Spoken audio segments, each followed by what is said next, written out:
Let's welcome Amazon Lit, Sebastian and Eric.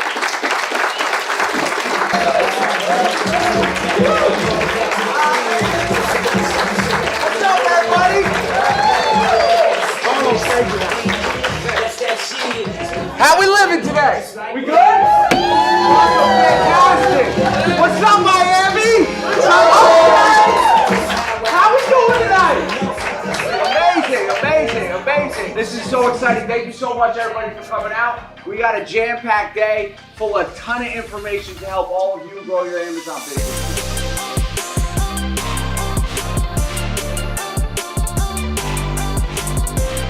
But now we got this. So this is what we look like today, right? These are two of our production stations. This is about 6 hours of sped up operation in our warehouse. There's another 3 stations that you can't see. And remember what Eric just said, we had 4 total stations in Pinebrook producing about 3,000 ASINs a day.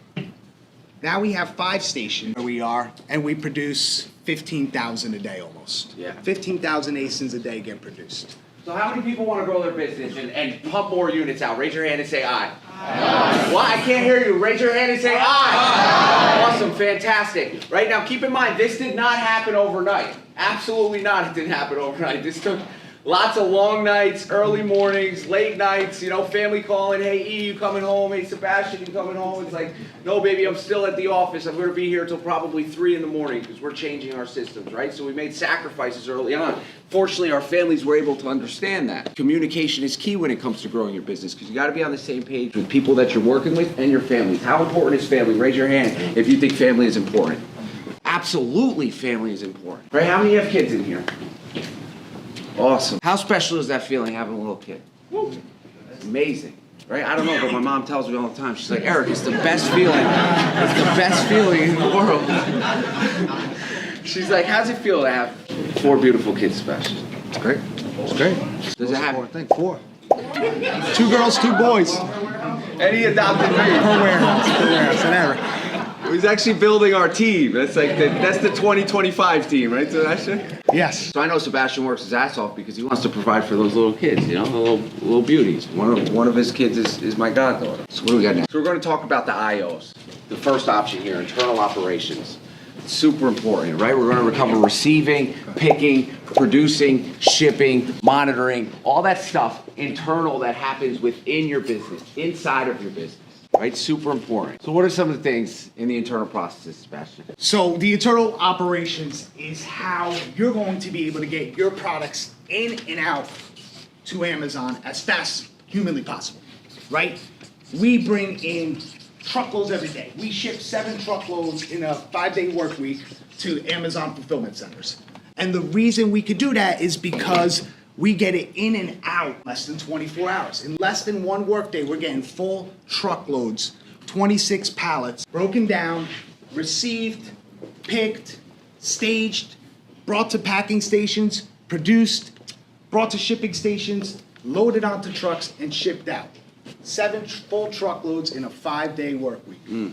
So what that would look like for you to duplicate this process, right? There's 7 stages. It's pretty simple. The inventory comes into your facility. Whether you're in your garage, it's even better if you start when you're smaller because then when you begin to scale, it'll be that much easier. It's just a matter of making some tweaks to the size of your business. But it starts, you unload it, right? You get it out of the truck. You put it preferably in a receiving area, a designated area where the inventory goes so you know, hey, this is inbound. This hasn't been touched yet. We didn't even look at this yet, right? And then you start the breakdown process. You got to check for discrepancies. We ordered 120, only got 118. Am I going to report the 2? Is it only 2? Is it worth reporting the 2? Do I just eat it? You know, are we short 60? Did we get 60 over?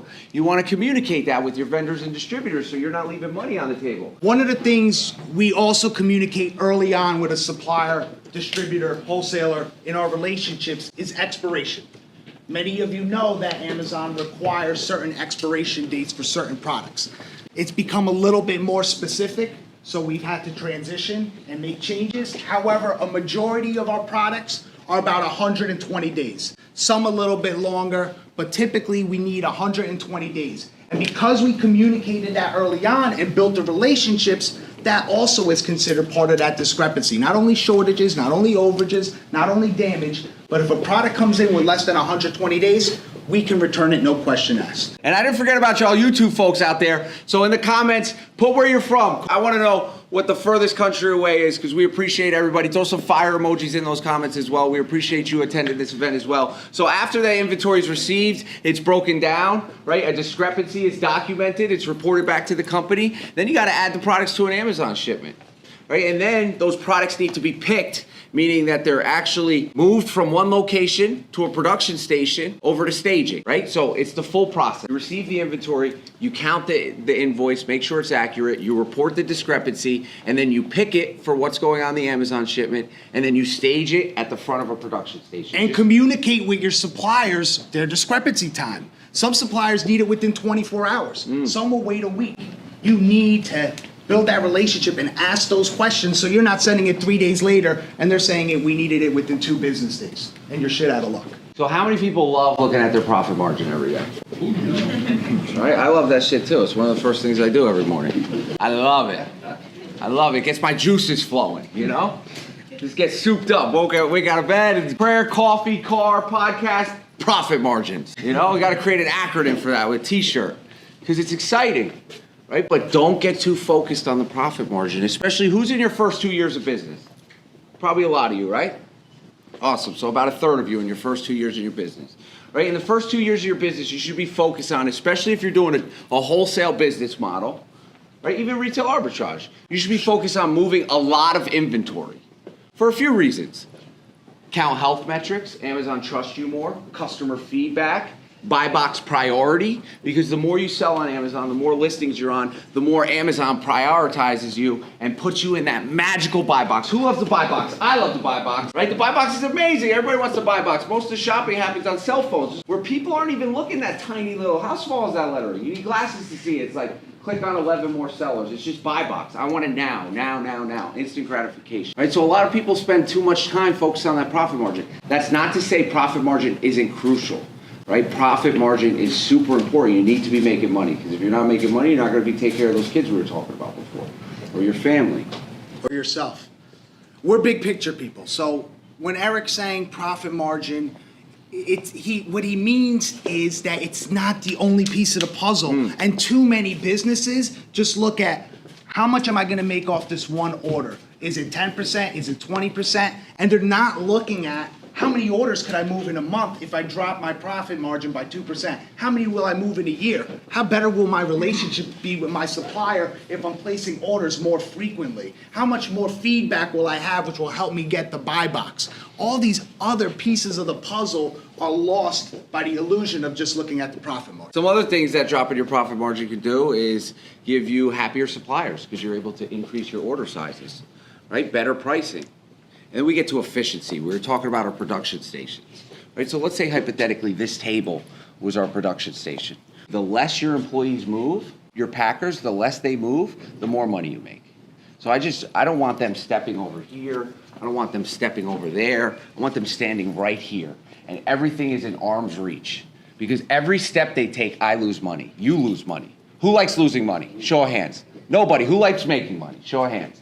Awesome, right? That's why we're all here, to grow our businesses. That's why you came out. That's why this guy came from San Francisco, to make more money. So the less movement your employees make, the more money you make. And I just want to touch on one more thing when it comes to production. So when we showed you that screen early on in warehouse number 2 with the tables, we would have a few different of our warehouse workers on the same table, but they'd each individually be working on putting components and building ASINs, right? Putting ASINs together, prepping. They would do the whole process. We learned quickly that that was not the most efficient way to do it.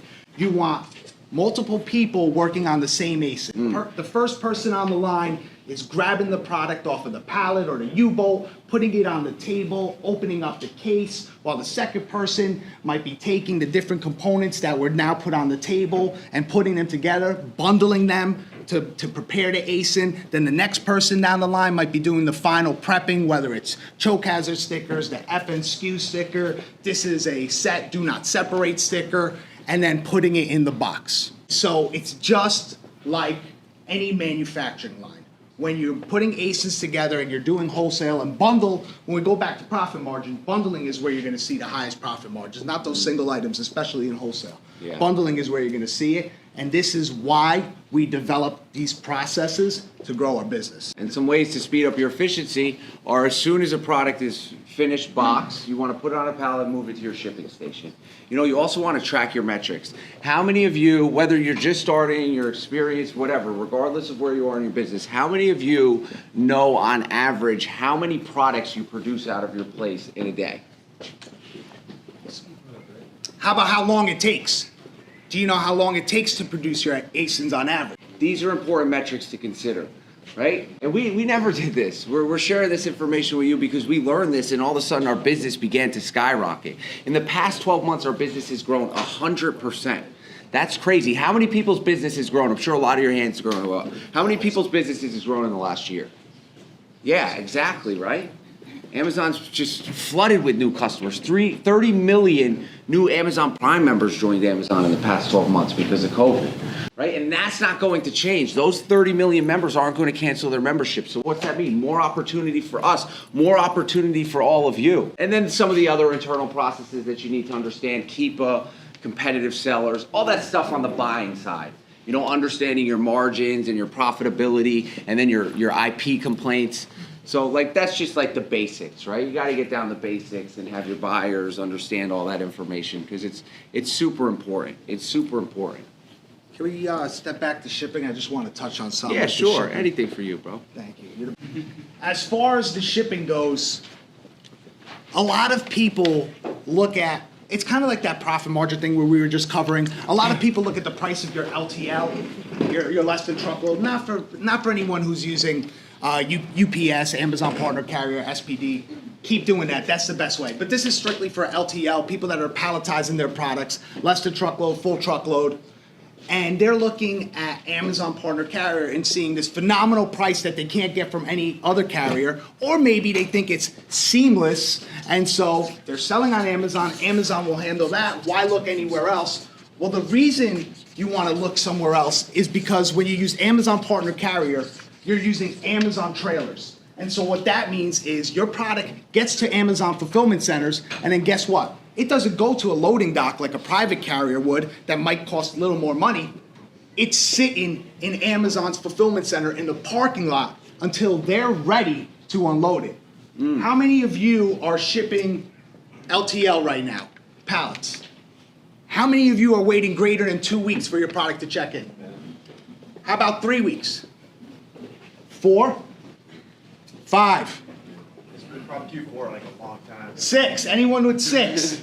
Give me 7. Who's got 7? Who's got 8? Go on, My point is, saving those few $100s, I'd rather pay $600. I'd rather pay $1,000 for a carrier than pay my $250 with Amazon Partner Carrier and have my product there when it's supposed to be at my appointment time and checked in and live on Amazon within 2 days. Because if you have a pallet of products, how much value is there? For us, it's a full truckload, so there's a lot of value there. And how many times can you possibly turn it in a year? If I could do in 2 days what many of you are doing in 4 weeks, that means I could bring in, let's do the math, about 15 truckloads, 15 deliveries before you even get your one checked in. And over a year compounded, what's that gonna look like? So $1,000 for a carrier all of a sudden doesn't sound too bad. So before we get to the external operations here, I want everybody to stand up one more time. We're going to get uncomfortable together. Who likes to get uncomfortable together? I love getting uncomfortable together. Let's do this. All right? So on the count of 3, I want everybody to say, I can do anything if I take action, and then scream. So I'll do it, right? I can do anything if I take action. Ah! Right? You got it? You got it? Got it. So 1, 2, 3. I can do anything if I take action. Ah! Awesome. One more time for me. One more time. 1, 2, 3. I can do anything if I take action. Ah! Awesome. Fantastic. Right? Change your mindset. Change your physical state. Let's get into this.